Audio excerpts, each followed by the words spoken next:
Welcome to the Lost Blocks Collective podcast. I'm not the main host, so Jasmine and Mikhail are not here. I mean, Jasmine's here. She's behind the desk for the first time. So now she's getting a taste of the medicine. And I'm here, we're Lost Blocks Collective, telling stories of people in Broadwater Farm, changing the narrative around who we are and how we represent ourselves. And obviously, it kind of goes without saying, Broadwater Farm has a long history, but also has a shared history with some very, very, very special people that have made it a better place for everyone, not just for a select few. And it goes without saying, it's criminal for me not to introduce our next guest, next local legend hero, Clasford Stirling, MBE. Thank you so much for joining us. I think if you're not from Tottenham or Haringey or even from London, how would you describe yourself and what you do here and what you've done here? How would I describe myself and what I've done here? Well, I've always been given the title of youth sports and community development, so I've done it all. I started off here as a young man just living on the estate, just doing what young people do, not really getting involved, navigating through the stresses. Racism, the police, poor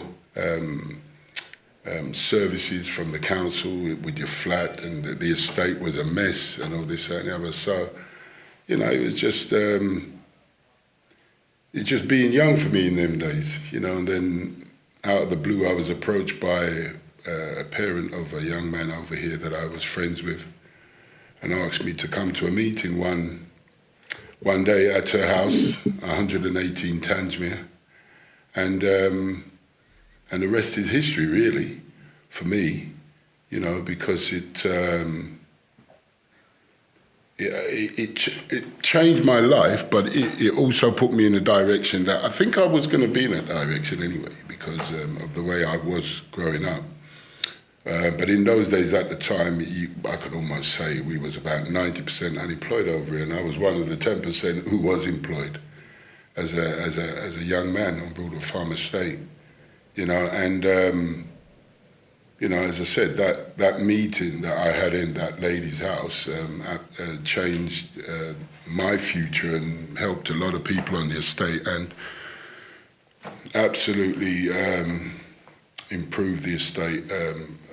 Far better than what you see it today. Tell me a little bit about what that meeting was. Like, what was that first meeting? Well, that first meeting in her flat, she was making me aware that they were going to put a police station on the estate, and there was nothing for young people on the estate. And she said, "Why don't they do something for young people rather than put a police station?" But you're young and you think to yourself, "I just want to go out and rave." You know what I mean? I don't want to get involved in all of that and this, that and the other.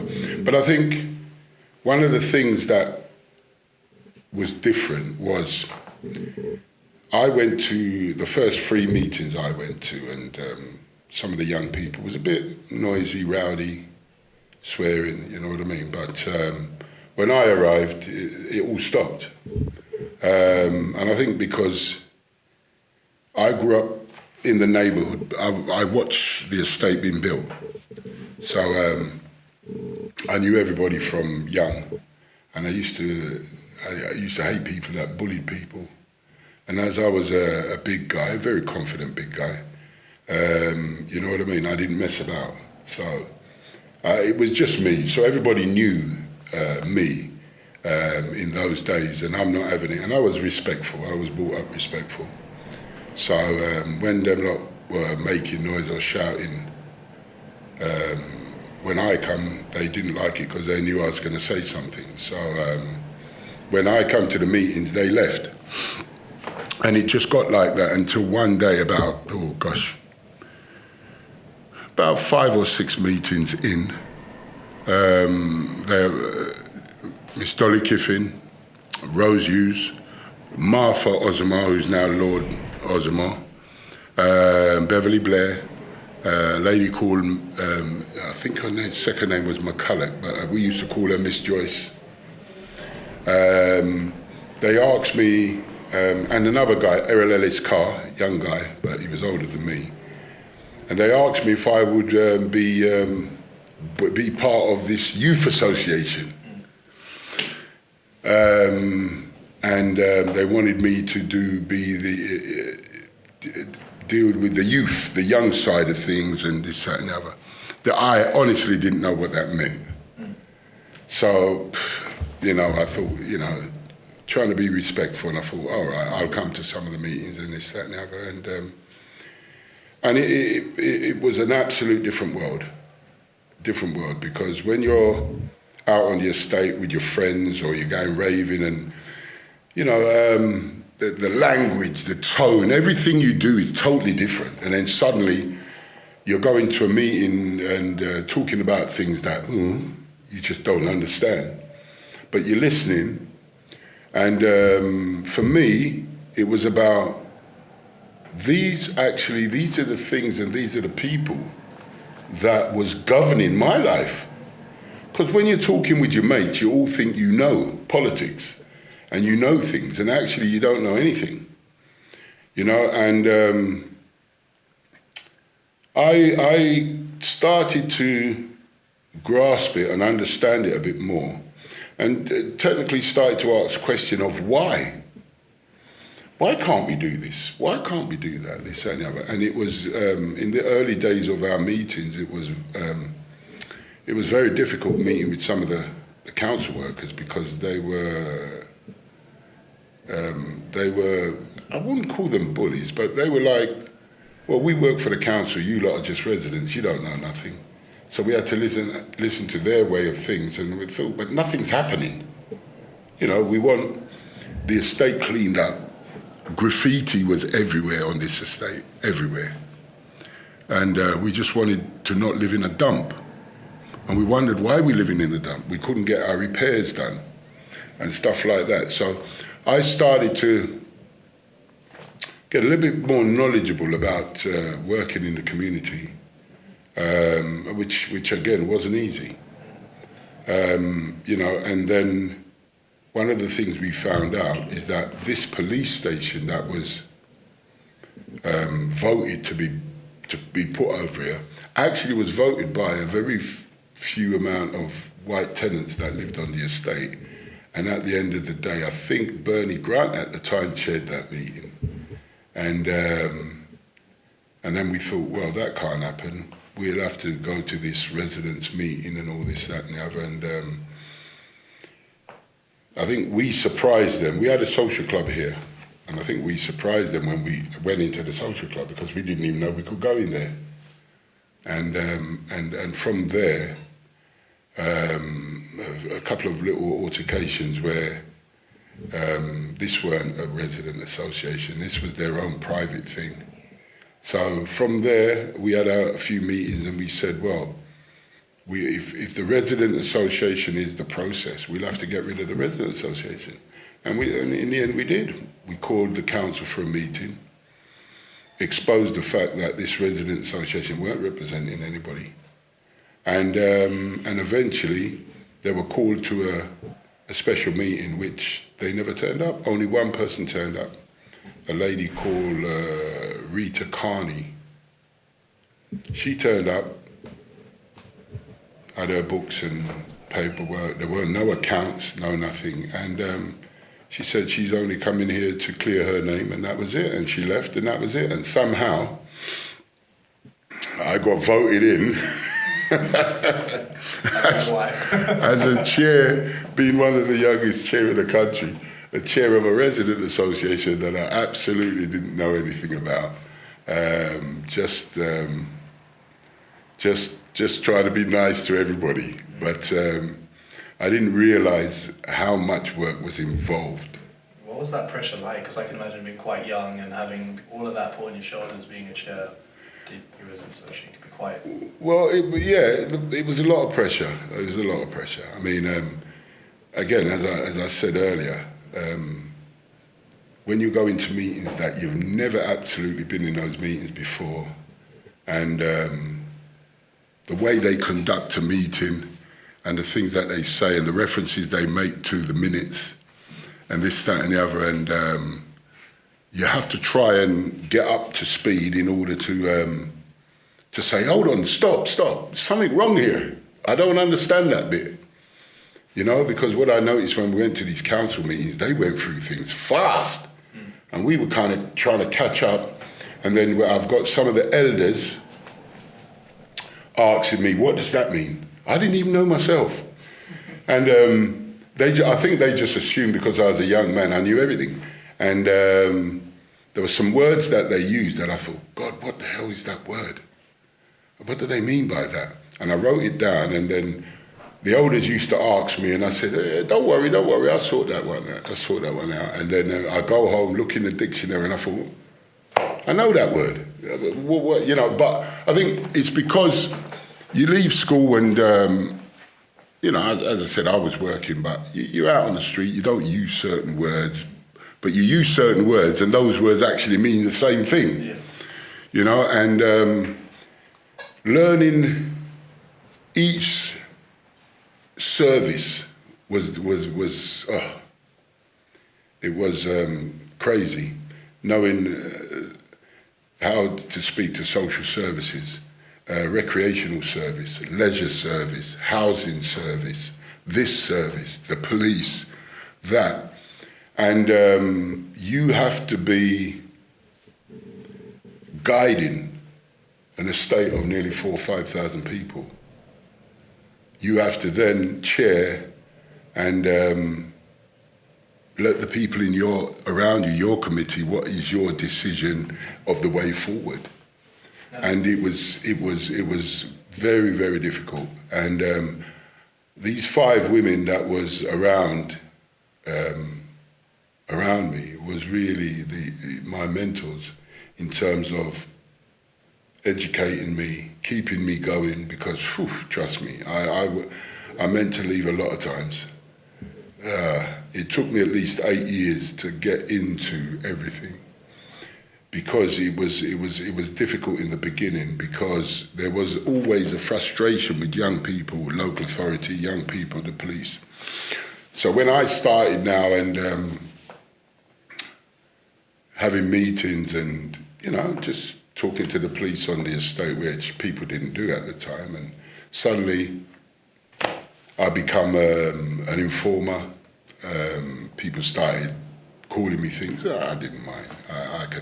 I can handle all of that. How did you balance that fine line? It was difficult. It's nothing it's difficult. You can't balance it, you know, because those were the days where relationships with the community, and especially the young community, black young community, wasn't good. So it's something that I had to go through. It's not a nice feeling. But trust me, 40 odd years on, it's a nice feeling, because those same people who did it come back and are proud of what I've achieved, what I've done, and now give me their kids, their grandkids. You know what I mean? But it was just a moment of history where I think the community was too suspicious of the intentions of the police and the council, and it was never ever good intention. The police always shot themselves in the foot by doing something, beating up a young person, dragging them out of their car, doing all things that they shouldn't be doing. You know what I mean? But it was those were the times. That's how it was in the late 70s and early 80s. You know, it was like that. You know, but we had to do a lot of things to change that. And you know, I'm not going to sit here and put a hatred to the police. They've got a job to do. But on my journey, I've met some very good police officers. You know, but trust me, we've met some awful ones that shouldn't be policing in especially black and ethnic areas. You know what I mean? You know, same with the council. I would say the same with the council. I've met some great people in the council that's contributed to the development of Broadwater Farm Estate, but I've met some real horrible ones that just won't listen because they think, being a council officer, they're above your station. they treat you and they talk to you in that manner, and then they go and make these reports that when you read it and you think, where did they get that from? How is that going to help the estate? So, you know, very early in my days of being a chairman, being on a committee, you know, we had to make decisions quickly in order to change the estate and understand the different genres that we had to go in to make things happen. And during that era, like you were saying, the 70s, 80s, you know, Broadwater Farm did have a really rough representation, and at the same time, you're getting more and more involved. What were some of the first changes or first things that you brought to Broadwater Farm that helped change that narrative, even if it was just piece by piece? Because I think we heard stories of there's a lot of elderly residents here, but no one here to take care of them.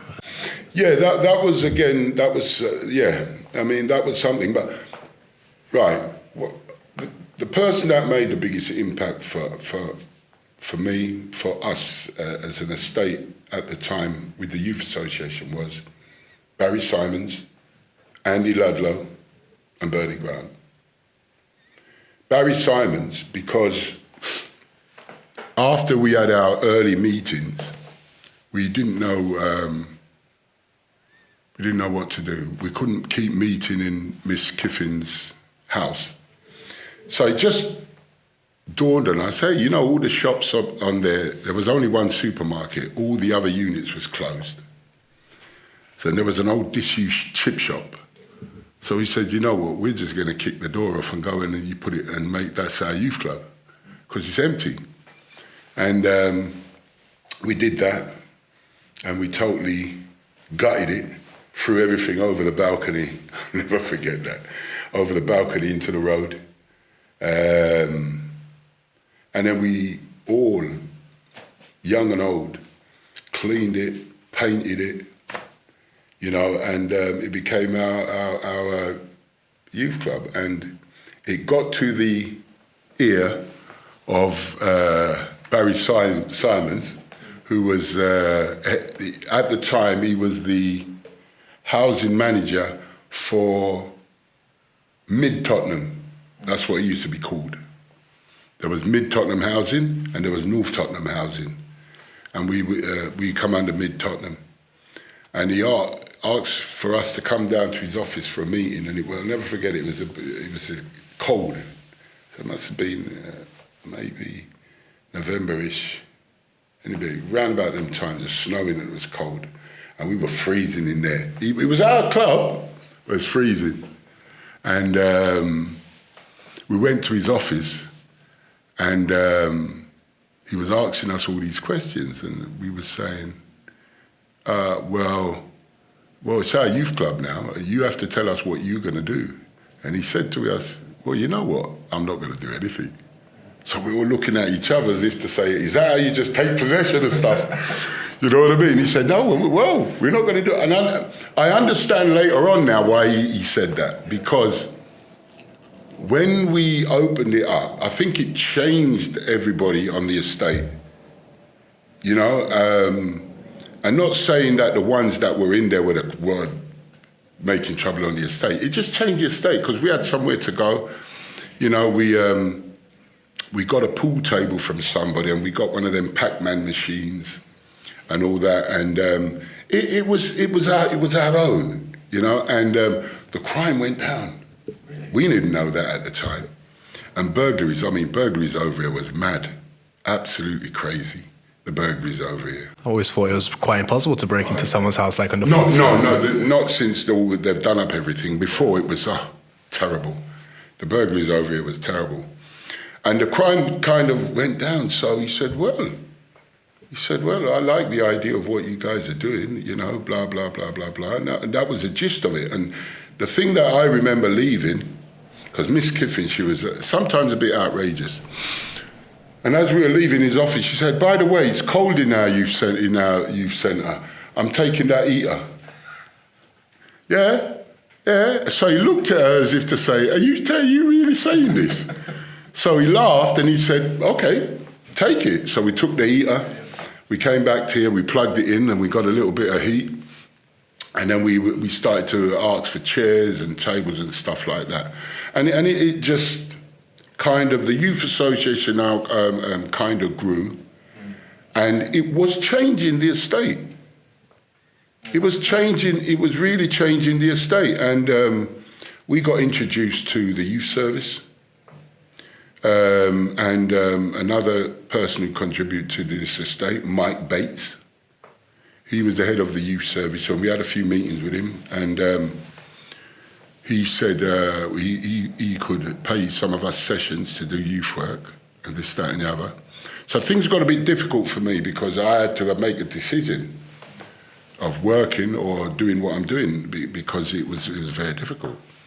But because a lot of people, it was very difficult getting residents to go to meetings. It's sort of like it just dropped on us and everybody was just looking at us to do everything. So I ended up having to leave my job. I was working on the underground. And I had to leave my job, and it was, that was when it really started to get hard. No income coming in, rent arrears went through the roof, I'll tell you. But I think things were changing, and it was getting better and better and better. And we had, the meetings we had, we kind of wrote down where we wanted the estate to go in terms of how we wanted to live. And that paper, we absolutely, one by one, achieved everything on that paper, which it was unheard of that young people were given it kind of allowed empowerment, and we were actually doing things to make changes. Now, I said about Barry Simons, Andy Ludlow, and Bernie. Now, Bernie now, and again, I've often said this because, I like to be accurate. When Bernie first come to meet us as young people, he brought a black group to come and meet us, and we went mad.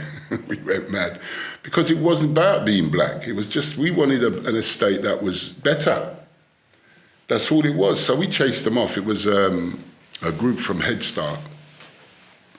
And we just started to do things. We didn't associate with Bernie at the time, but I always say, I take my hat off to Bernie. He came back, started to come to our meetings, and he realized, whoa, yeah, you know what these people are saying is it's right, it's all right, everything is right, but I think we changed the way things were done. Walking into chief executive's office, the leader's office, and doing things like, people never did that before. So we got attention that, normally other areas weren't getting. But we delivered. If we say we're going to do this, we work. We made sure it was done. And it wasn't about being paid. It was about making sure it was done. So as things were moving along, Barry Simons left, and Andy Ludlow, who, as I say to everybody, he's the founding father because he was a dad. Andy Ludlow was a dad figure to us. And the good thing about Andy was, Andy would sit down and he would tell us straight what he can do, what he can't do, what he thinks can happen. And if his hands was tied, he would show us, tell us how to lobby to make it work. Right. We don't get that from the council workers now. If you don't agree with their idea, which half of them don't live here, right? They don't want to know. You know what I mean? And so he was like a guiding figure whenever you felt. Andy was honest and truthful.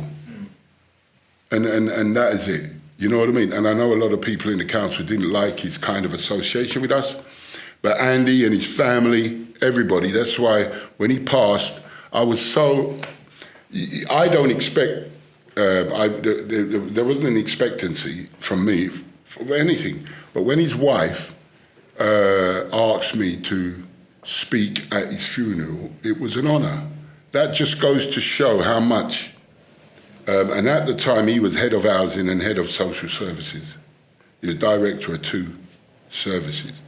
You know what I mean? And it was just such an honour because this is, you know, she knew how much Andy meant to us, and most probably how much we meant to Andy in terms of what we was achieving and the things we were doing over here. And then Bernie got more involved. And as I said, Bernie realised that, no, this is the way things should be. You know what I mean? And he not only was one of the lead councillors, he became leader of the council. And he changed a lot of things. And he made council officers accountable to the reports that they make and made sure that they did their job and they did their work. And he formed the first subcommittee over here in the old Broadwater Farm school, which they had to come and submit their report to us as residents every 3 months. And they hated it. They hated it. But, you know, you're getting paid. Don't write false reports, you know, because we're looking over your shoulder, you know, and that's how it was. Now, you mentioned earlier about the elderly. The success of the original youth association was going so well. We was approached by community development, and what's his name, Howard Simmons, Nadine Finch, Neil Ruddock. Nadine Finch and Neil Ruddock, fantastic people working for the council. Again, on your journey, you meet good people. You know, their heart was 100% in, and I'm not saying that everyone should socialise with the community, but they made it was their job, and they made themselves part of the community.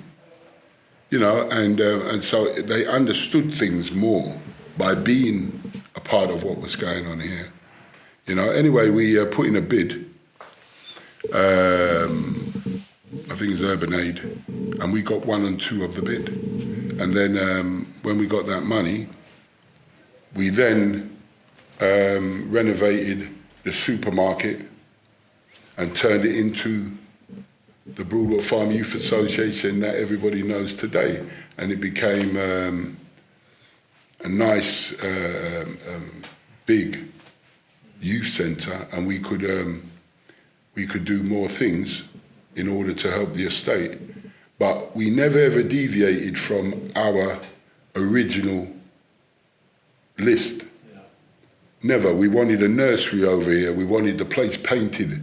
We wanted the rubbish, because we never had estate cleaners. There's rubbish everywhere over here. Dog shit everywhere over here. You know what I mean? And then things like that. We wanted estate cleaners. We wanted our own repairs.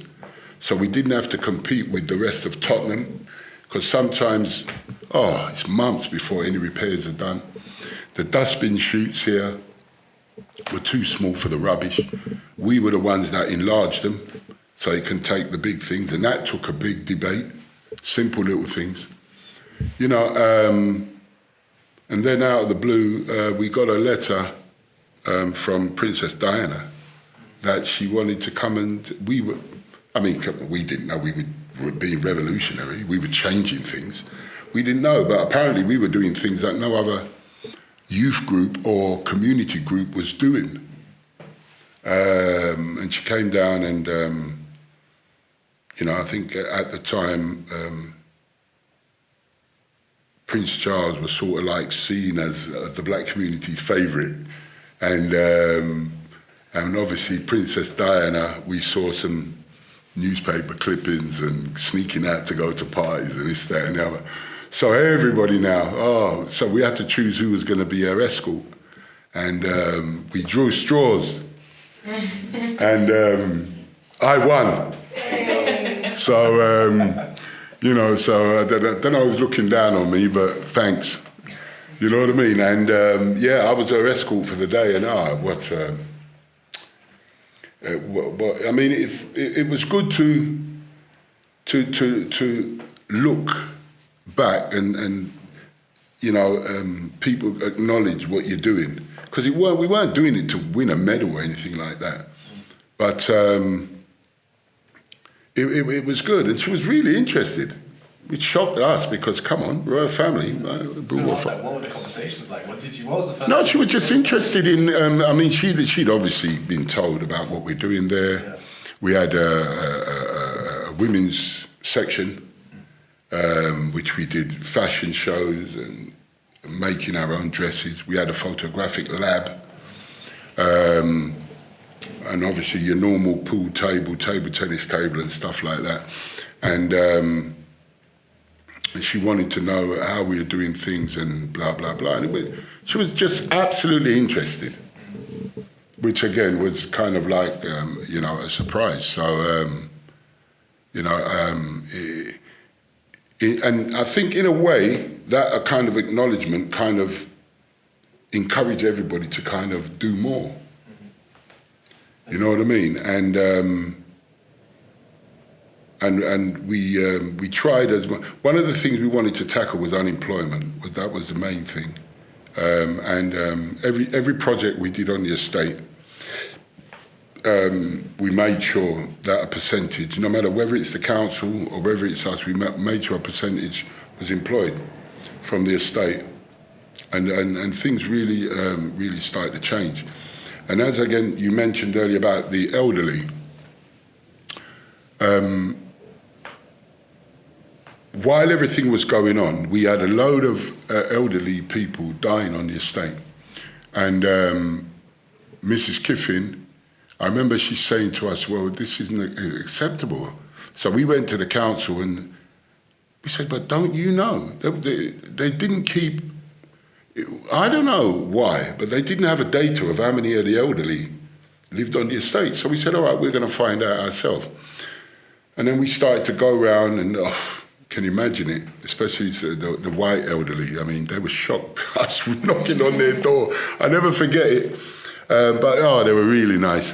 Knocking on their door because they're thinking, ooh, ooh, ooh. And we had to persuade them to open their door. And we invited them to the Youth Association, which again was unheard of. Because the majority of the pensioners that were over here I would almost say 95% of them were white pensioners. And they were just dying, and nobody knew until the smell started to come, and then next minute they kick off the doors and they find that the elderly is dead. So we said that we're not going to have that, it's not acceptable. So we tried to find out if they're getting meals, and they complained. They said, she said, they offer us some Meals on Wheels, but it's terrible, the food is horrible. So we said, okay, why don't you come and have your lunch in the Youth Association? So that made the papers. It was kind of like, there's if you picture it, there's about 15, 20 white pensioners sitting in a youth club with reggae music, Rasta people, pool table, table tennis table, and they're there listening to music, eating rice and peas and chicken, right?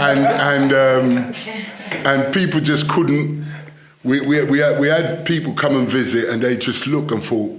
I mean, their jaw was just dropping because you just couldn't imagine it, especially at that time. And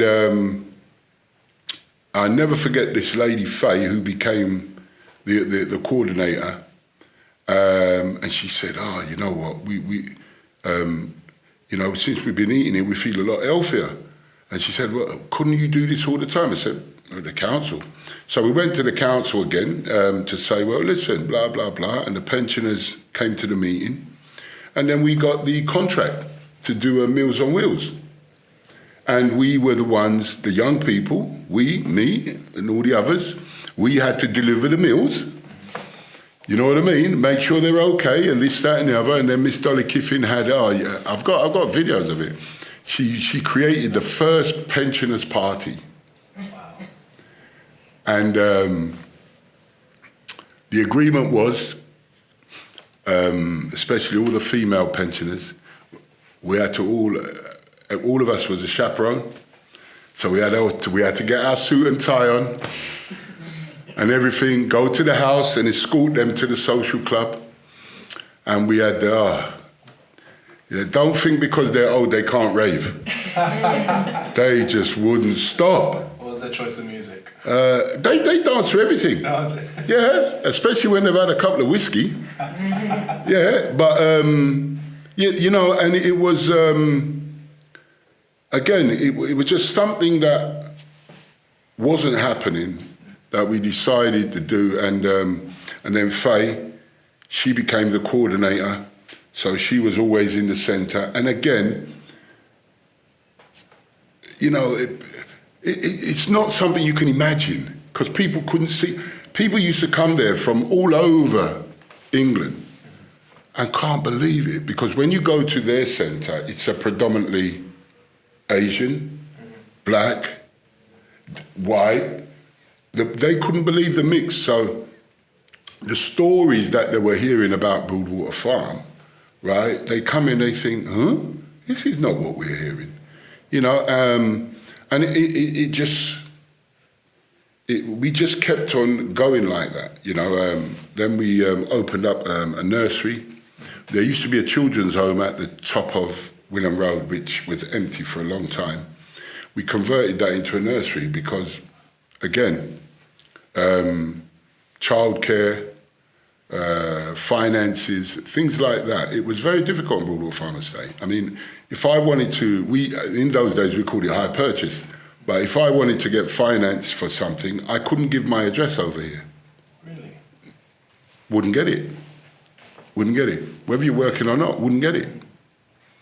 Wouldn't get it. You know what I mean? So things were very difficult here, but we were changing things, you know, and then obviously the riots happened.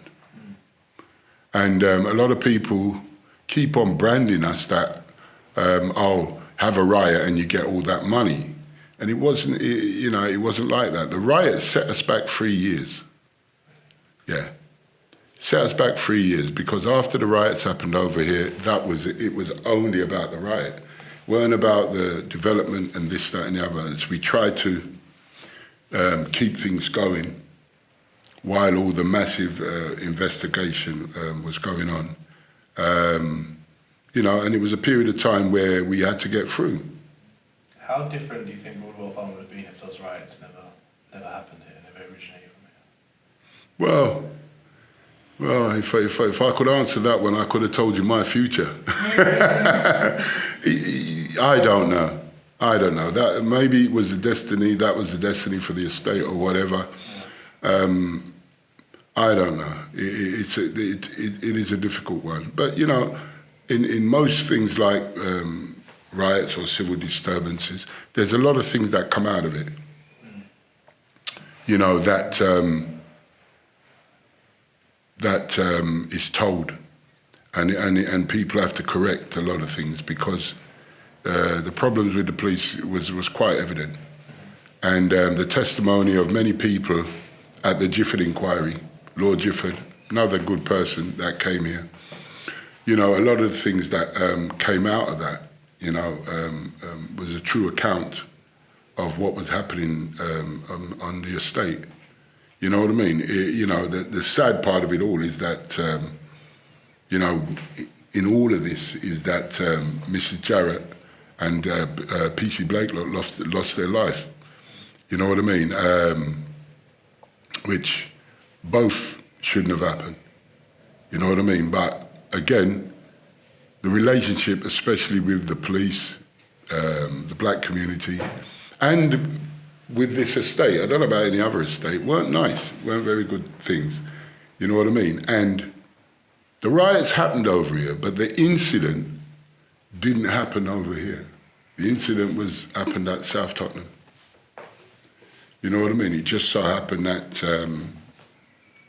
the police decided to fence in a load of people on the estate, and whoever threw that first stone or whatever, you know, started off a riot.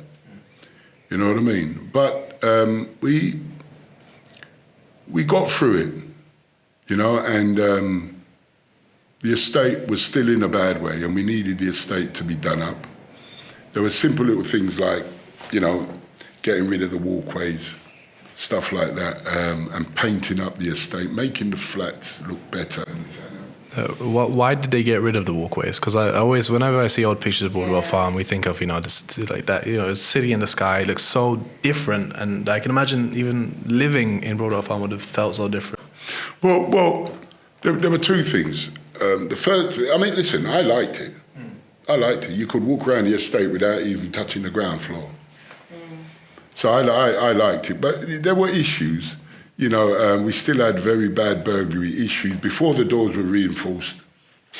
And obviously, if there was anything that the police had to come over here for, if you don't know the estate, you're in trouble. You know what I mean? Because I knew every corner, which wall to jump over to get onto another walkway or this and everybody knew, you know what I mean? So everyone knew the estate. You understand what I'm saying? So all them little nooks and crannies, they didn't know. So, you know, I had to go. And for me, the security of the tenants were important.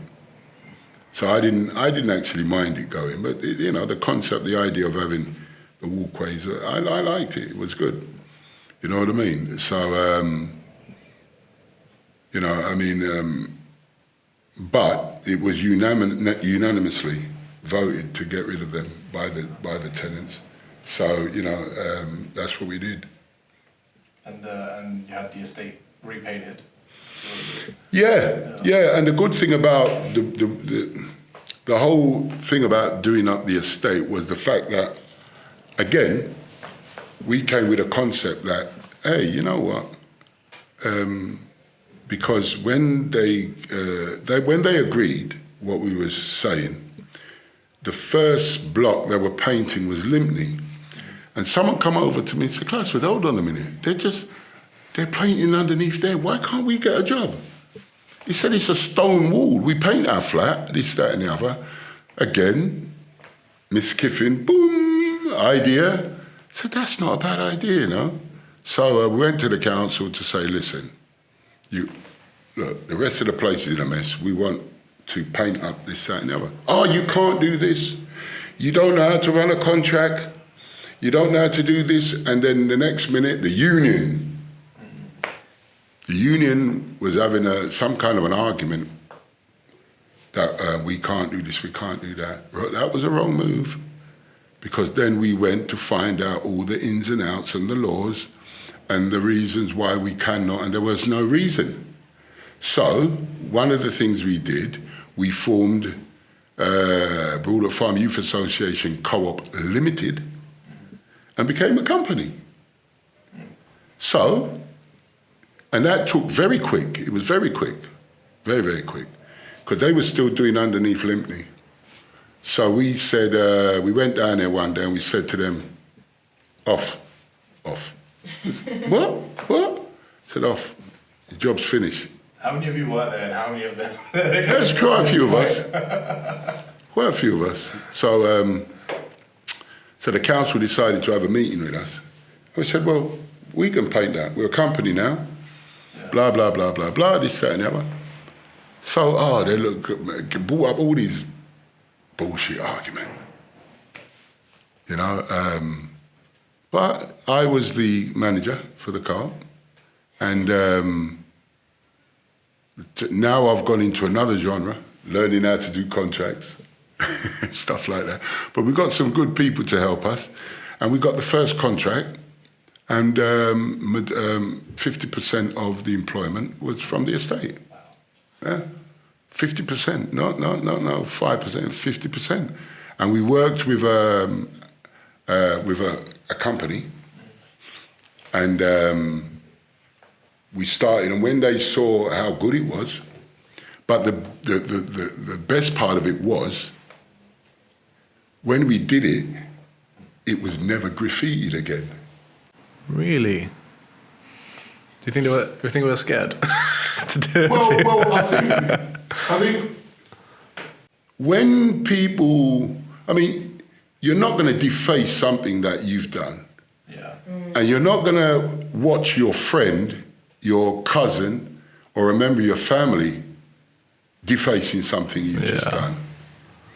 So I think it clicked to the council. We got something here. And then we got some money to do up the gardens. And so now, well, I've got a paper over there, and I'm sure the number, at one stage, we employed over 383 people.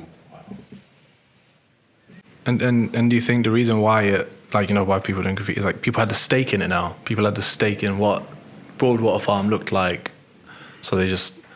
Yeah, well, we've always called it a working estate. We've always said that to them. You know, and a working estate doesn't mean necessarily that you're going to be unemployed or whatever in that, but you've got people that are doing things daily for the estate to make sure things are being done or you know, looking good and this and that. And we ended up literally doing the whole estate. And we did the gardens. The last contract we did was Manston block. But even the enterprise workshop, again, we had a big battle to do that because they reckon we couldn't handle a £3 million contract. You know what I mean? So, and again, that was a challenge, and we were good at getting challenges done. And we built the enterprise workshop, built it on time. No, it was not over cost. And for that achievement, we won an award. I can't remember the name of the award, by Prince Charles. So we was invited up to Edinburgh Castle to get it, and we took a coach from here, us and a few residents, and we drove all the way up to Scotland and got an award for a first ever youth group to do a £3 million contract and do it on budget. Didn't go over cost or anything like that. And was that at the same time when the community centre came into the fold? Yeah, the community centre was always in the pipeline. It was always there because the social club used to be underneath Stapleford, where the health centre is now. And it was always agreed that we'd have a community centre. And we already chose the site. So the community centre is actually built half in the park and half on the estate. And the reason for that was that when we had functions and stuff, it wouldn't disturb the rest of the estate because Somerset Close wasn't built then. What was it then? Was it just the park or just... School. Just a school, okay. Somerset Close was a school, Somerset School. Oh, okay. And what was that journey? Because I can imagine it could be quite difficult to actually build a community centre and then activate it. Because then probably you'd get the council getting involved more and more and trying to tell you what to do. Well, as things go, I mean, we got the money through the government, from the DOE. Haringey had to put 25% of the money, so they didn't like that. But, you know, we had some written agreements down. When it was built now, the council kind of stabbed us in the back. And we had to wait now a while.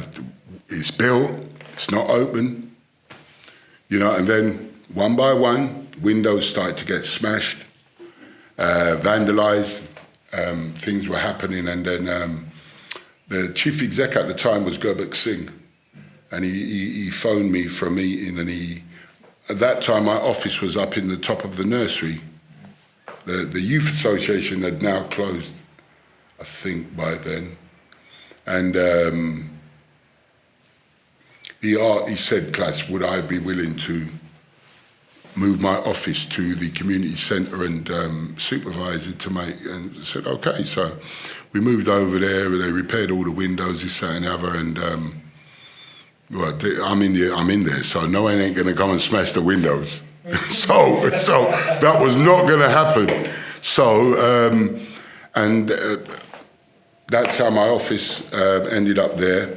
And somehow again, everybody said, well, listen, blah, blah, the council's reneged on their agreement. Let's go back to the table and see how we can start the ball rolling again. And they voted me as chair. Some of the people that's on the estate here now, it was originally there as well, from the Resident Association. May Richards, who she's passed now. They said they needed a chair because the council wanted to employ me, so I couldn't be a chair and be an employee. So I said to them, what about Bernie Grant? No, you'll never get Bernie Grant. You never get Bernie Grant to come and do this, that and the other. There goes the challenge again. So I spoke to Bernie, and Bernie said, yes, of course. So he became the chair of the community centre, and we had our very first meeting. I became, like I've always been, youth and development and community. And we started to run it as the Broadwater Farm Community Centre Trust. And everything was going fine. And then after Bernie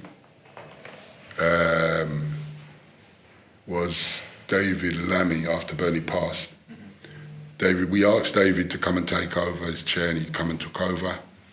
And then when David became, I think he was a minister, he became one of the ministers then, so he couldn't do it all.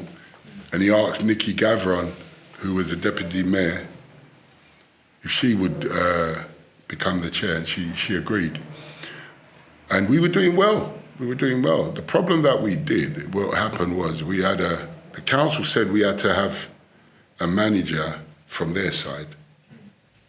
So Nacho Galvez. And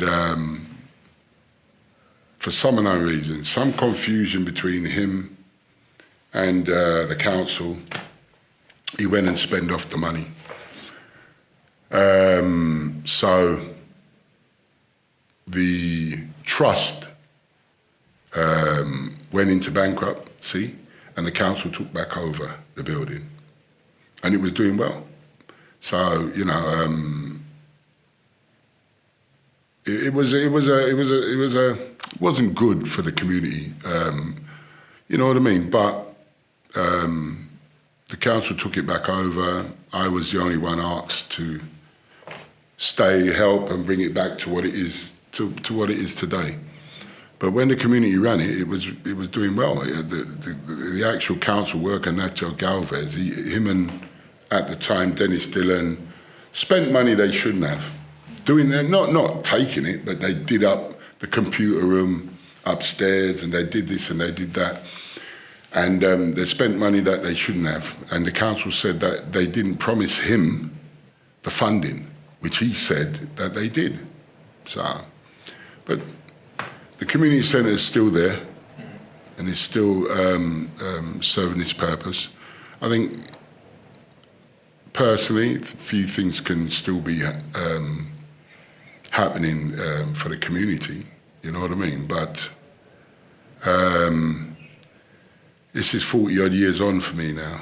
So yeah. I'm trying to get other people involved. I mean, and the space is still active and always filled with young people. It's like, yes, that's one thing. That's how I knew you. When I was in year 5, year 6, my dad took me to play football with people like Lovelace, Ramon, Jermaine, Prince, like all of those that cohort. And it's like from there, it's like this is Clasford Stirling. This is what he does. He works with young people. He gets them off the streets playing football. And, it's even like in that documentary we did with Harringay Community God, you would keep them till 11 in the evening if you could, because it's just the kind of person you are. And so when the council offered you that position to work with the youth, has your approach always been the same? Because I can imagine you've had so many different generations you've worked with. Is it easier now? Is it harder? Was it harder then? What has changed in your process and your thinking? I don't think, in terms of young people, anything's changed. I think the reason why is because I've always been a kind of a soft disciplinarian, you know, and everybody knows once they come through that door. So it doesn't, you know, it doesn't change. I've had some aggressive ones there that out of my surroundings, they're terrible, you know, but then when they come to where I am, they suddenly change. And, you know, it for me, you know, it's always been the same. But I think, you know, without kind of inflating myself, you know, I think that I'm not time orientated. You know, so I've had calls 4 o'clock in the morning, and I've got out of my bed to go and see what the hell's going on. You know what I mean? So I never turn a parent away. And as I say to the young people, listen, you know, if you behave, then you know, you have my time. So it's not an easy journey, because you know, I'm there sometimes 16 hours a day. So it's not, you know, I help where I can. You walk through my door, I'll help you. You know what I mean? But you're going to behave. You know, you know, that's the main thing. And it's created a lot of success. You know, football's been the kind of one of the main vehicles that's helped a lot of young people. But there's so many other things, you know, athletics, education, this, that, and the other. You know, they sit down and, you know, there's schools at the moment now that ask me for specific students if I would mentor them. And again, you know, the result is good. They keep asking me, how did you get him to do that? You know what I mean? But it isn't easy, but, you know, as I say, maybe I am the Pied Piper. Has football always been that mechanism? Because I know when you were, you know, I've heard the rumours that you're quite the boxer as well. You know, from Fire, he told me you're quite the boxer. he didn't specify how, when, but he said you can throw. You know, you've done quite a bit with, like, even the NFL when they came to England. Has football always been the main driver, or have you also found other sports that you feel like work as well with, like, young people over here? Or? No, yeah. I mean, as I say, football's always been kind of like the main drive. But no, yeah, other sports. I mean, cricket. When they did the first cricket college in Selby, I was part of that. You know, I played cricket for the Mayor 11. They encouraged a lot of young people to cricket. Then they opened that cricket centre on Bruce Grove. Mm-hmm. Right, there's a famous picture with me, Ian Botham, and Miss Dolly Kiffin with a bat. Yeah. So, yeah, I mean, I've crossed over on everything, because, listen, through the interaction, you get to know people, and through the discussions, is that so? Oh, so you're good at computers, are you? Oh, yeah, okay, all right. Well, I know a man who can. You know, I'll phone somebody and this, that, and the other. Like a young lady, Shoshana, she just come from the Caribbean, and she's been here about 8 months, and somebody said to her, do you know this guy called Clasford Stirling? So she asked her family, said, yeah, we all know Clasford. So she came over to my office and she said, oh, you know, I'm doing a law degree. And they said, you could help me, and all this, that, and the other. So we had a discussion of her journey, what she wants to do, this, that, and the other. I said, okay, I'm going to ring a barrister, Mr. Lewis. And now she's working as a volunteer in Mr. Lewis's office, finishing off her law degree. She came and visited me on Thursday, just to update me. She's doing well, she's enjoying it. This, that, and the other, blah, blah, blah, you know what I mean? But that initial discussion I had to have with her to make sure she's not fooling about, you know what I mean? And she really does want to take another step to becoming a solicitor. And so I went down there with her with the interview, with her and Mr. Lewis, and he thought yes, and she started working there 2 weeks now. Wow. So it's you know, it's like that. It's like that. So at the end of the day, what I find difficult is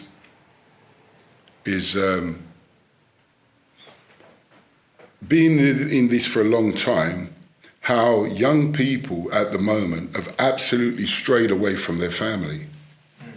It amazes me, because sometimes when I ask them, don't you have this discussion with your mum and dad? And it's like, no. It's like, no. And I'm thinking, wow. Maybe that's what's happening out there with young people, why things are so violent out there at the moment. Because I had downtime with my kids. I mean, they used to talk some rubbish, but I listened to the rubbish because they thought I was talking some rubbish. Yeah. You know what I mean? But I listened to the rubbish because I know at the end of the day, I'm going to tell you no. You understand what I'm saying? So, you know, my youngest son come and told me something that, oh, well, my friend said they do this in their house and they do that. So, well, go and live with them then. You know what I mean? Yeah. And let me see if they buy you the things I buy you. Go and live with them. I said, it don't work like that. You know what I mean? And when you're in a house where the kids run the house, then you're going to have, there's going to be a problem. You know what I mean? So, you know, we often talk and they say, I keep on saying to them, listen, I know when you were 14, 15, you didn't like me. So I said, Dad, no, who says that? I said, I know. You didn't like me, but I said, you like me now. Yeah. You know what I mean? Your brother was a professional footballer. You know, you've never been unemployed, this, that, and the other, but you've seen some of your friends go in jail, on drugs, stabbed or shot, this, that, and the other, and you're fine. So I said, this is the, you know, when you have your kids, which he's gonna, my oldest has got 3 and his 4th one coming, and this is his first. I said, you're gonna see how hard it is.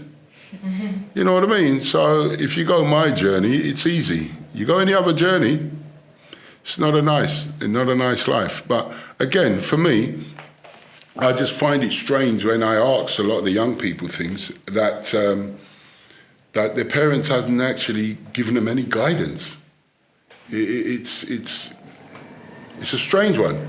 But do you think as well, in some aspects, do you feel more comfortable talking to someone like you who has all of this experience under their belt and like wisdom, whereas their parents might not necessarily have the same kind of lived experiences?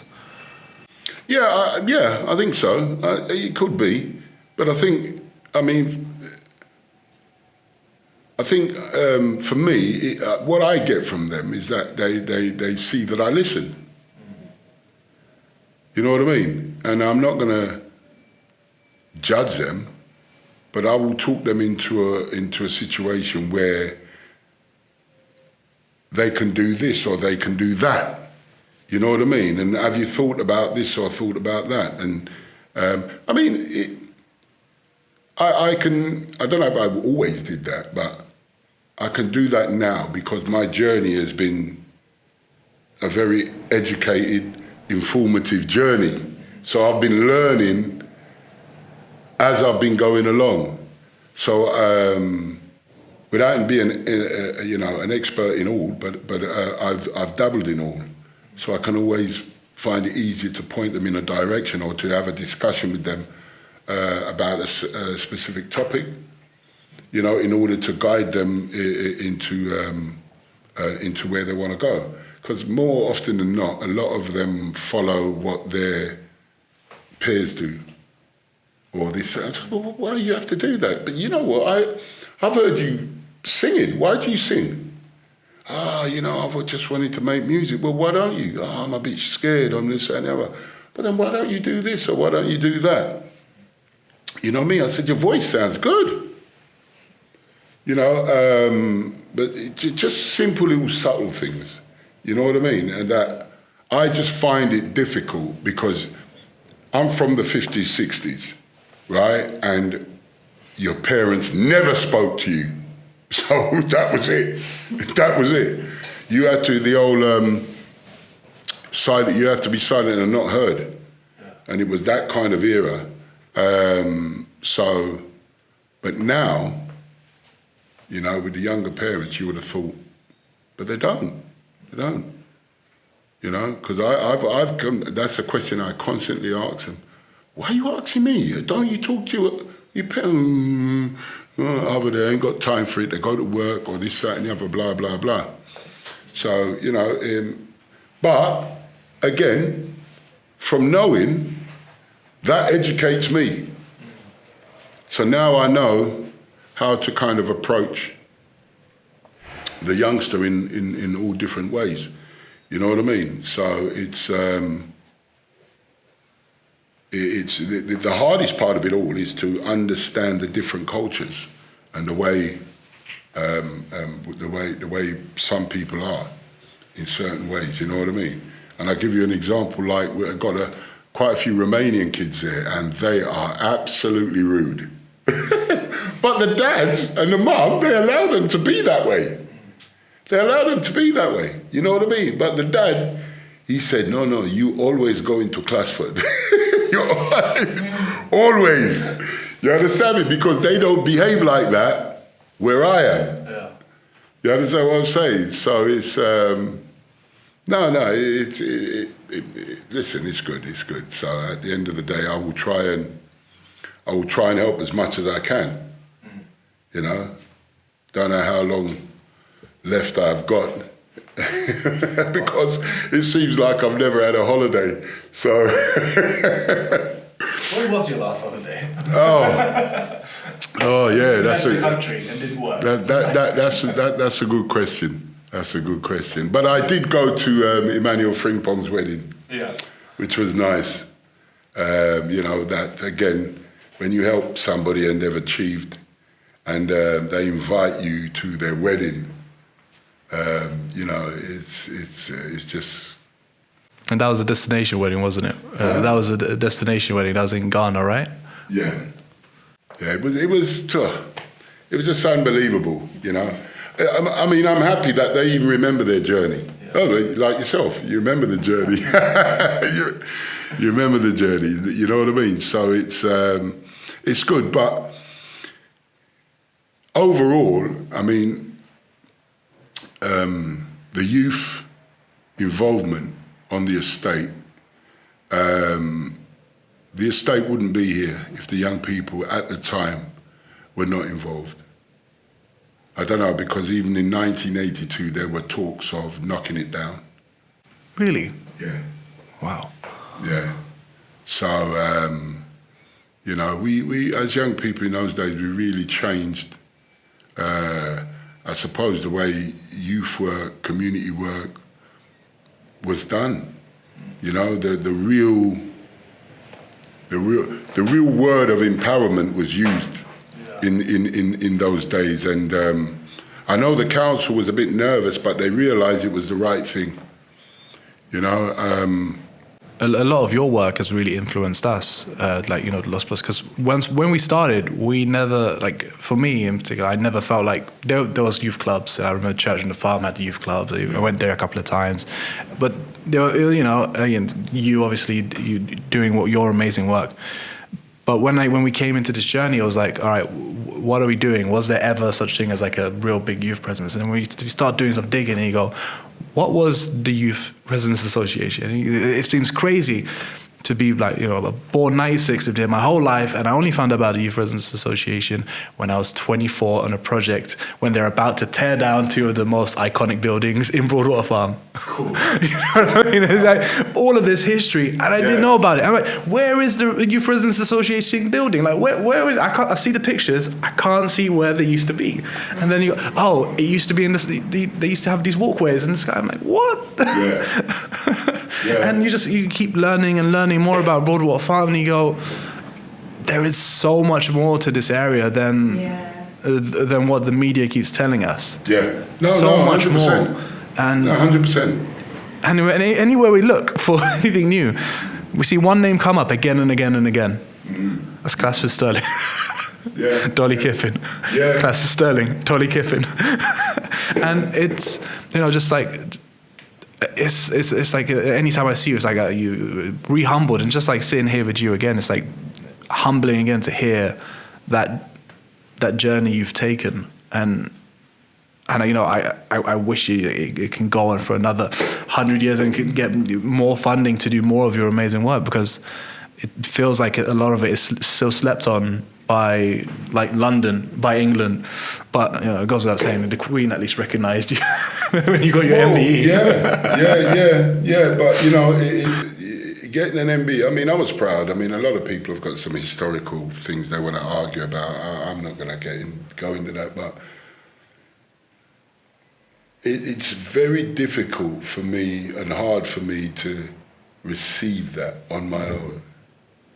It's very, very difficult, because I received it in 2007. And when I look at the amount of people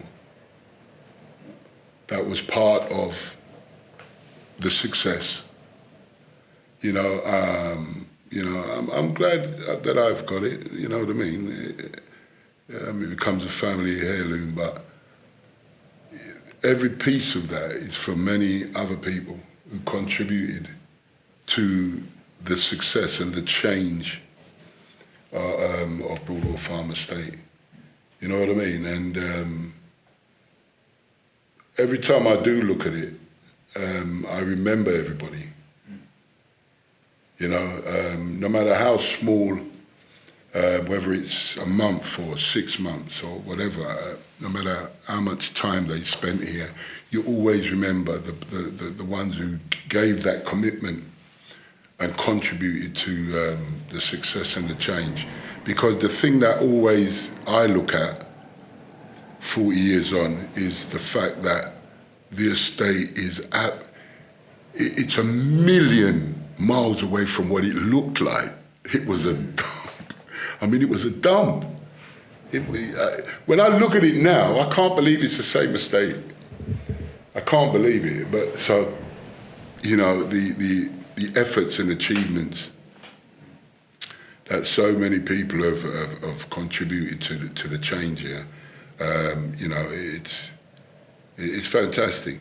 And I hope that that kind of community harmony, community development can continue. And when you as we know, like the Tangemere and North Hull are coming down, and soon all the other buildings will follow and new buildings will be put up. What do you think Broadwater Farm will become once these changes are made? Do you think that all of a sudden like the history will be whitewashed and it'll just be like a nice fancy new estate, like something you get in Hackney, or like where you get in, well, I don't think the history will ever go. History won't ever go. The thing to look at is who's going to make the future history, and how is the future history going to be? Is the council going to go back to the days where there isn't any community involvement, or they don't interact well? I mean, those are some of the things that's worrying.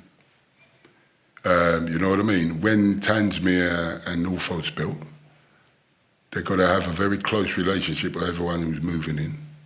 Because once upon a time, I don't know if they have that now, but once upon a time, every block here had a block rep. We made sure that at least one person was in one block who would notify some of the others what's going on, this, that, and the other. I don't know if that happens now. It would be very useful if that happened. It doesn't. Yeah. But it's easy. Well, I have spoken to some of the current people who are involved in the community, you know what I mean? And it's not easy. It's not easy. You have to be committed. It's hard work. And you have to be on the councillor's tail. the leader of the council workers. You got to be on them in order for your estate to have the amenities that it's supposed to have. You know what I mean? And it's not easy. You know, I mean, even now I get a lot of people come over to me about the repairs and why is the phone line down? And I try to phone the council and all this, that and the other. And I'm glad now, because I've said it a million times to them, you need to have an information desk over here. You know what I mean? And now they have that surgery they have on a Wednesday now. So it's a step in the right direction, because, as I said, this estate is bigger than most villages, right? And they've got everything there in the village. They've got a town hall. They've got this, they've got that. You know what I mean? You've got an estate of 4,000 people, nearly 1,500 properties, and you can't get through on the repair line. We should have our own repair team, just for Broadwater Farm Estate. You know, get things done for the residents. So these are things that happened in the past. I understand that doesn't happen now, but we did have our own repairs team here from the council. So why did they take that away? I haven't got a clue. Yeah. I haven't got a clue why they took them away, but and they used to be based underneath Tanzmere. Oh. There were storerooms there on the left-hand side. Yeah. That's where the repairs team used to be. And I remember the manager was called Ray Kilty. And I think it's important that you have the repairs team, because I live in Limpnin, and it's like the council wants us to engage on their terms, but then if you can't just fix simple things in your house, you just feel like they don't care, and then you don't want to participate. Because I know personally here, there was a time I was like, what's the point of working for this or that when you guys can't even come and fix something that I've called and you're telling me 3 months? So it shows the residents that they don't really care. And so having simple things like that actually shows that they do care. And so then, you know, when we when they want us to come and show up at meetings, then we will show up at meetings. So I think it's very key, like what you're saying. Yeah, well, that's why it's important to have the repairs team. Yeah. You know what I mean? You cannot just throw us in with the whole of Haringey. You know what I mean? Which we said that in the beginning, and listen, it worked. It worked. So you know, I don't know why they've changed it. And then from the complaints I've had, people are telling me about the call centre. They wait on there for hours, and the next minute the phone goes blank. Yeah. And then when you phone them back, you can't get nobody. So but those are the things was here in the back in those days. They were here. Do you also think consistency is also needed in the estate? Like, I feel like sometimes something is started, like a project or something, and then I don't know if it's the council or someone, and then they stop it. And so it's like consistency needs to be in whatever they're giving to the residents, whether it is a facility like that or whether it is a youth club, and it needs to be funded continuously, because in consistencies where you can have that greater impact and people know, okay, this is how it is. And so I think that's very important, because people would then maybe they won't even want to stay in the estate. You know, people want to, like, it's like, get out, you know, earn a certain amount, go and get your own house somewhere else. But this estate has such a, like, even sitting down, I've lived here for, 25 years, came around to 25 years, and some of the things you're telling me, I knew about the riots, I knew, you know, I grew up, the boys, everything, but I didn't know about certain things that you're telling me today. So that education is needed between both generations, and also the education of also knowing that, oh, we can move forward, because if it's come so far, when they build these new houses, everybody's going to want to live here again. But then it's like, it's not fair for people who had to stay here.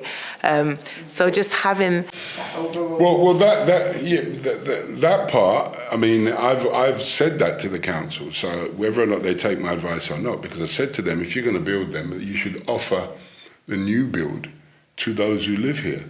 Because the original new build is going to offer to people who was in the block.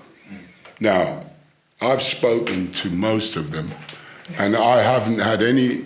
I don't even think 0.5%. No one's told me they want to come back. Yeah, I know. So you know what I mean? So in that case, I would offer the tenants who are in the other blocks the new build. That's what I would do. And then, rent out the others what they were in before. But, I don't know what the council want to do. That would be, for me, would be the nice thing for the estate. Yeah. You know what I mean? So, everyone ain't going to get a space in there, but at least you made an offer. Yeah. And now you were saying about things that... The problem with the council is that when they do something, they don't do it in a manner where residents take to it. So normally when they do something, it phases out very quickly, and it's like it was a waste of money. You know what I mean? And I keep on saying to them, you've got to do it through the community, empower the community, give them the money to do something, it will stay. You know what I mean? Because I've been doing the youth and sports development here for a long time now. They don't pay me. They don't pay me. They don't fund me. But I keep it going, right? Because there's a part where when we first started through the Youth Association, we had funding through there. So when the funding stopped, one thing I always say to the parents is that it's our duty as parents, me being a parent, to look after our children. You know what I mean? So at the end of the day, we try and keep the cost of training really low. So is it still £2, £2.50 per head? £3. £3. Yeah. I don't think you've adjusted for inflation. No. I remember it being £2. To keep it going, we pay our way. But when it comes to a visit in Haringey or that, they bring the dignitaries to where I am. You know what I mean? But yet still they don't invest in that. So what I try to encourage them to do is let the community come out with an idea, with the project they want. And I give you another example. There used to be a play centre here. Don't know if you remember it. The Red Barn House. Yeah. Everyone hated it. Who built it? The council. Why do you think we wanted a barn over here? Because we live on a farm. And no one used it. No one hardly used it. They had to knock it down. All that money they spent to build that, and everyone hated it.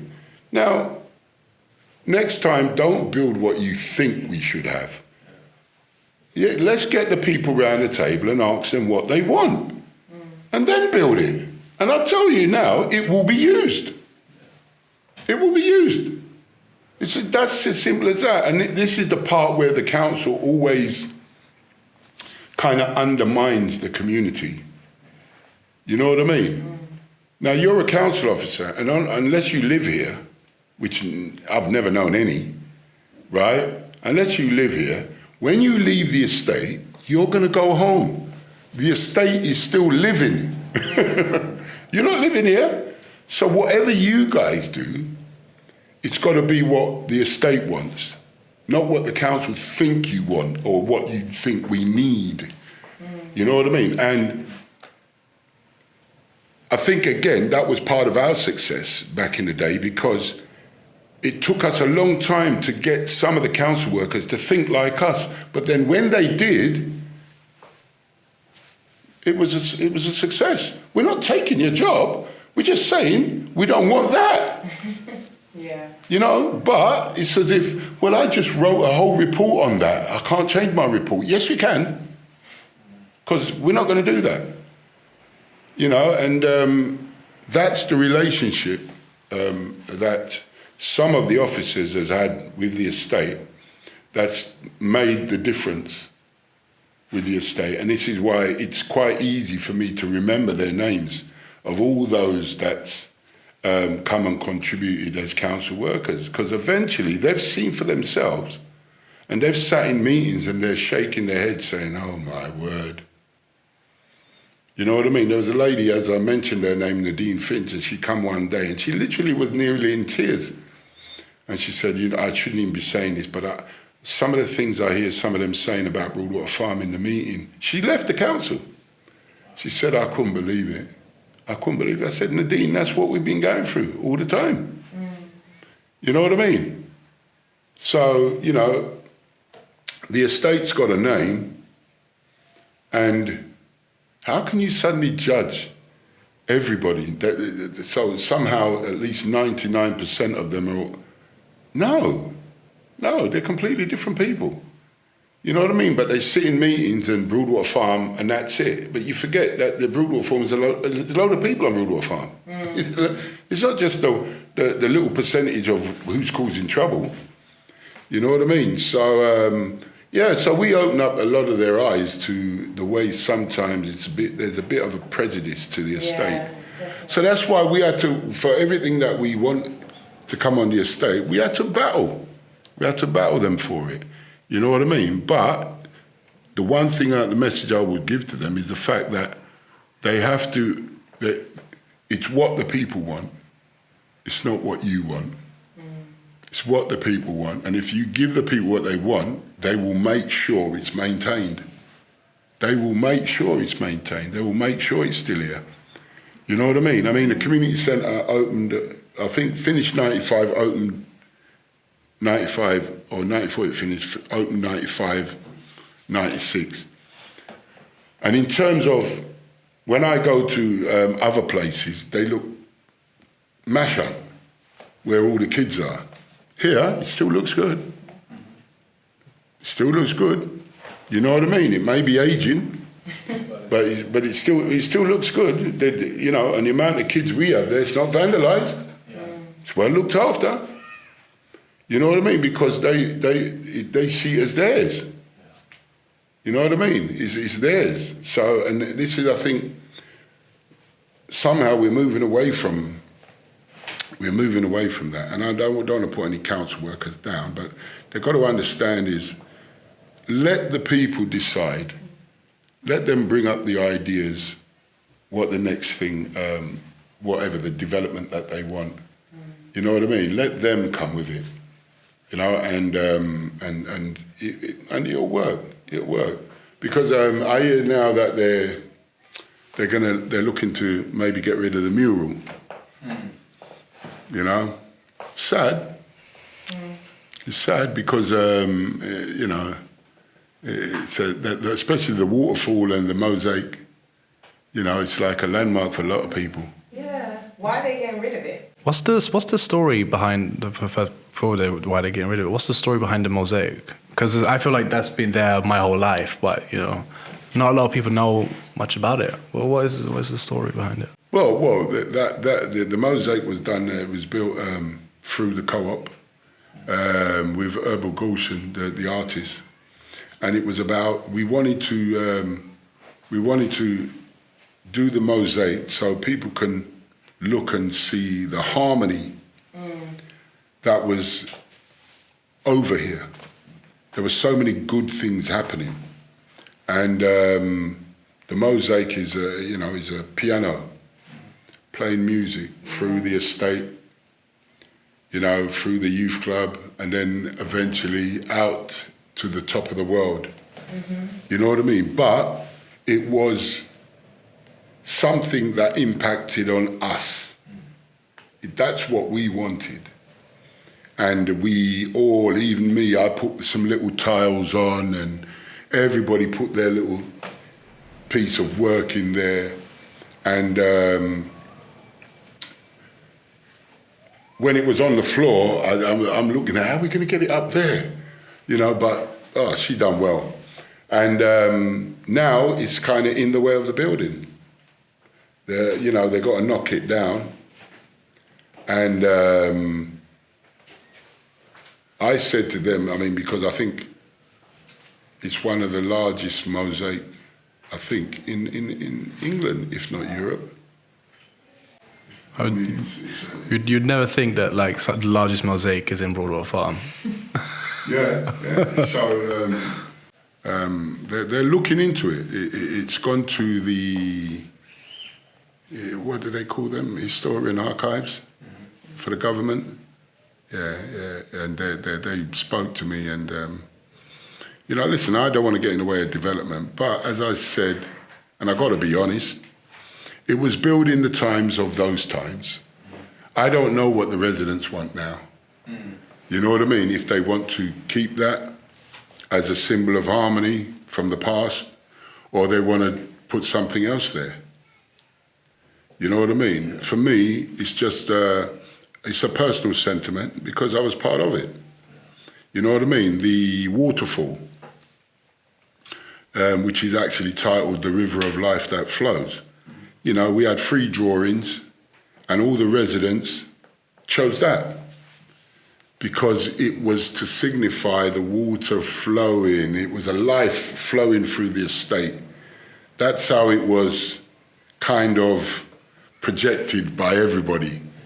You know, so when you came through the estate, it gave you that kind of refreshing, and it does give you that, seeing the waterfall as you come in through there.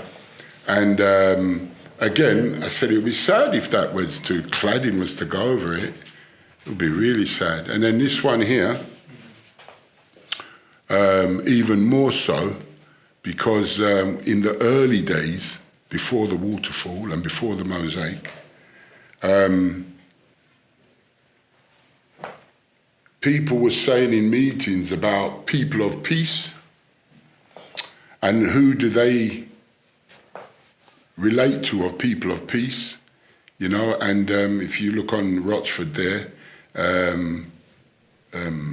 Gandhi, Bob Marley, John Lennon, Martin Luther King, you know what I mean? And that's what we wanted. And in the picture around, that's actual tenants. That's actual tenants. Incredible.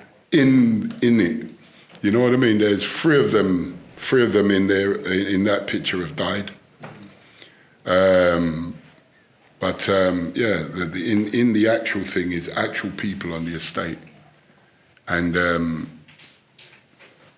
it was defaced once by National Front. They came over here and writ some stuff on it, and then we redone it. You know what I mean? And it's been there ever since. You know what I mean? And again, people enjoy it. You know, but it was the thought of the people that lived on the estate that time. Yeah. And a lot of people have moved off and moved on the estate now, which is a lot more Ghana and Turkish Kurdish, whereas those days it was more Caribbean, white English, and a mixture of all. The last kind of survey we had 29 different nations living over here. Wow. It just shows you the diversity of Broadwater Farm, doesn't it? Yeah. And I mean, if anything, if they had to add another mural, I definitely see the Youth Residents Association's faces being up there. Because I feel like you guys need to be immortalized in Broadwater Farm, you know? I think I like the idea of it being opposite the community centre so that you can see your face. Because you're at the forefront, you know? You, Dolly Kiffin and Bernie Grant and all of the like influential people that help bring those changes. Because I think I love the idea of the Wall of Peace and all of these peaceful people that have done all of these great movements, but also at the same time, I love the idea of celebrating the people that really did bring these changes to Broadwater Farm and seeing their faces, because when you see their faces, you'll never forget their names. Yeah, I think that definitely needs to happen. That's true, but I mean, I agree with what you're saying, but the historical facts, it should be written up, because I think the people who, a lot of the people who did contribute to the success of the estate are just forgotten. You know what I mean? They're just forgotten. And I mean, I can call everybody's name, but if Miss Dolly Kiffin hadn't cared at that moment, be interested in what the estate would be like. Most probably would have never been painted up, never decorated. You know, it was, and honestly, you just absolutely wouldn't know what it looked like. It was terrible. That Rochford over there, it was... Were the buildings white before this? Or they just dirty concrete grey? Concrete, dirty grey. Yeah, it was really terrible, and it was just terrible. I mean, Rochford was like a toilet. It was. It smelled, you know, and you know, people used to just come off of Mount Pleasant Road or wherever and use it as a toilet. And Debden, you didn't even want to walk through Debden on the walkway because it was just cake with bird mess. Cake. It was, and with all the dirty grey and the iron filings coming out, it's terrible. The estate was in a bad way, really was. But it sounds more like a prison than it does a... Well, I suppose as a resident then, living over here, it felt like that. Because apart from young people being out on the road, neighbour never talked to neighbour in those days. Once you got home, and again, it's a noise that I never forget, because about 6, 7 o'clock, all you heard was locks just locking. Yeah, that's all you could hear. You know what I mean? And it's like neighbour really didn't talk to neighbour. When the painting started and people started to come out and talk to each other and wanting to know what was going on and this, that and the other, that really changed the estate. Really changed the estate, where neighbour now started to know neighbour. Now, one thing that Jasmine said, which was really interesting, is that a lot of young people, when they reach a certain age, they want to escape the estate as quickly as they can, find success in anything they can and escape it. For you, I'm sure you had many opportunities to, you know, to take maybe a bigger contract, better job somewhere else in like another city, maybe in Manchester or maybe around the world. Yeah. What kept you here in Broadwater Farm? That's a good question. That is an absolute question. I think it's just that everyone just relied on me. It didn't matter. And it's not just the residents. You know, the council asked me to do something. This asked me to do something. And, I mean, if I was just Joe Bloggs somewhere else doing something else, would I have... I mean, I've been around the world in community work. You know, I wouldn't have thought that. You know, I was invited over to Norway to talk to the Norwegian government over there. You know what I mean? I took some kids over to Germany. We did a massive exchange into Jamaica. You know, I was asked out of the blue by the sports ambassador for Boris Johnson to take a group to Japan. You know, I mean, you know, France, I could go on and on. You know what I mean? I did a community development in Ghana and I did a community development in Kenya. I was asked by Princess of Qatar to do the... Qatar as well? To do the World Cup. She did a Sartuk Cup. Or somebody told her my name and then introduced me to her, and I did the Sartuk Cup for England in Egypt. So, you know, who would have thought the things that I do here would have carried me around the world like that? So it's always something to do, you know, that you just can't put down. And I've been offered loads of work, loads of jobs in different places. Yeah. And it's, you know, and also it's not easy because, you know, I'm surprised maybe that's what phone's blocked out at the moment, because it never stops ringing. There's always something. So, you know what I mean? And I was asked this question, a few years ago, and I said to them, well, listen, after 8 years, I found I had to get married to it, because otherwise it wouldn't work. it wouldn't work. So it is literally, I would say at least 80% of my life here. Because I'm here 7 days a week. And most, you could say, and it's from 12 to 16 hours here. So I literally get home, sleep, and come back here in the morning. So it's like that. But for me, the other thing that keeps me going is when, like a young man now, he's now battled his way, had a very little emotional life with his stepdad and his mum.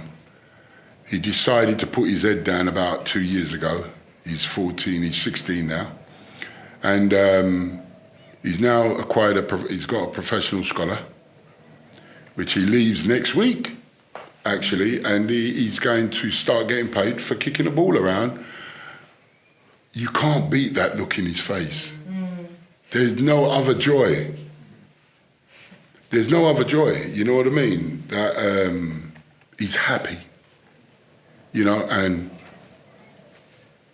10 years from now, let's hope he's a big success and this, that, and the other.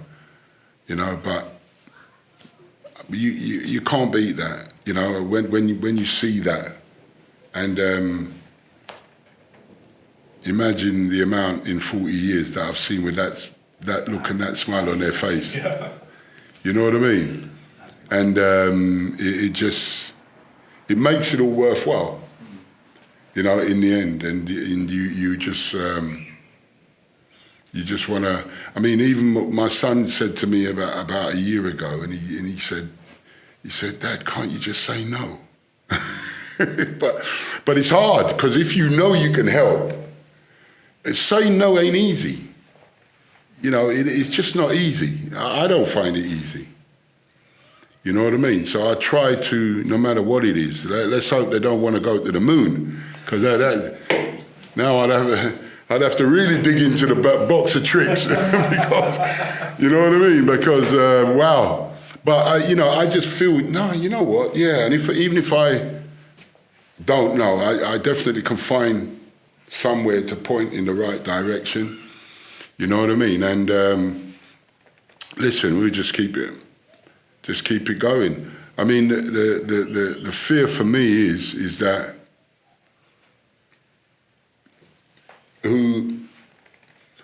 I've got to go sooner or later. You know what I mean? And whether it's retirement, I don't mean the ultimate goal. You know what I mean? Somebody's got to do it. Somebody's got to do it. And I keep on trying to encourage the council to make sure, because when things get out of hand or a little peak state, the council always phones me. Whether we discuss what to do, this, that, and the other, or they say, listen, Clasford, we need you to do this, that, and the other, that's fine, this, that, and the other. That's got to still happen. They've got to maintain that. So they've got to be looking at who's going to be the next. You know what I mean? And they have to start working on that now. You know? Otherwise, things will just start to go back and back and back and back. You know what I mean? Yeah. Now, my son's now retired from professional football, so I was a bit shocked that he wanted to come back and assist. So... Well, what do you think? Because I assume you had this conversation. What made him come back and join you in this journey? I don't know. I think he believes. I think in himself he believes he can help, and this, that, and the other. Because I find he's doing kind of like the same thing. He doesn't want to say no, and I said, well, what are you doing? Oh, she asked me to do this and asked me to do that. I said, no. Sometimes you've got to let the families do it as well.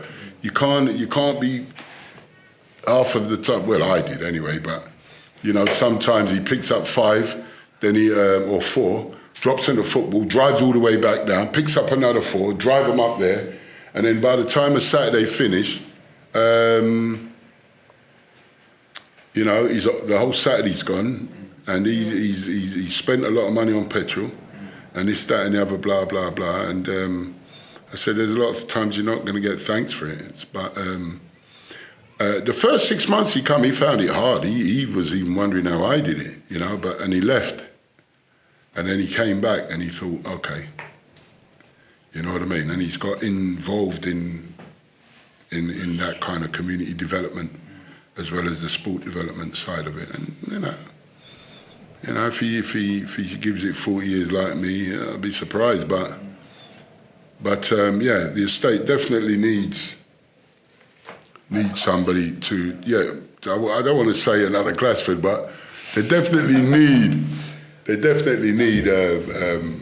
somebody who's going to work on the estate with them to make sure these things continue. You know what I mean? Because we have, per week about 300 to 400 kids. So, you know what I mean? It contributes. It contributes. As long as there's a Stirling on the estate. Oh, I might get a new flat. Oh, good. Do you have any other questions, Jasmine, by any chance? No, I just want to say thank you. Thank you for everything you've shared. Thank you for your impact on the estate. And I think, you know, what you're doing has really touched people. Like, I know with me growing up, I definitely knew you. I know with, you know, the Ghanaian community using the hall just to celebrate whether it's life or death and all of those things. So we just, if no one has ever told you, I guess on behalf of the estate and everyone, thank you very much. No problem. And listen, well done for you lot getting involved, because as I said, apart from Miss Dolly, the young people changed the estate in terms of the energy and the vibe they gave to the estate. But it took people like Andy Ludlow, Barry Simons, Bernie Grant. It took people like that to listen. You know what I mean? And they listened and they invested in us. And it worked out. You know? So good luck to you. Right. Oh yeah, thank you so much. Clasford Stirling MBE, unofficial mayor of Broadwater Farm Estate. Always in Broadwater Farm Community Centre. So I mean, if someone's hearing this and they have a little kid and I want to send them to do football, I'm sure he'll still be there. No problem. If not him, then Jude. Yeah. Thank you again. Yeah. And honestly, it should be amazing. Thank you so much. Yeah, that's it. Problem. Thank you so much.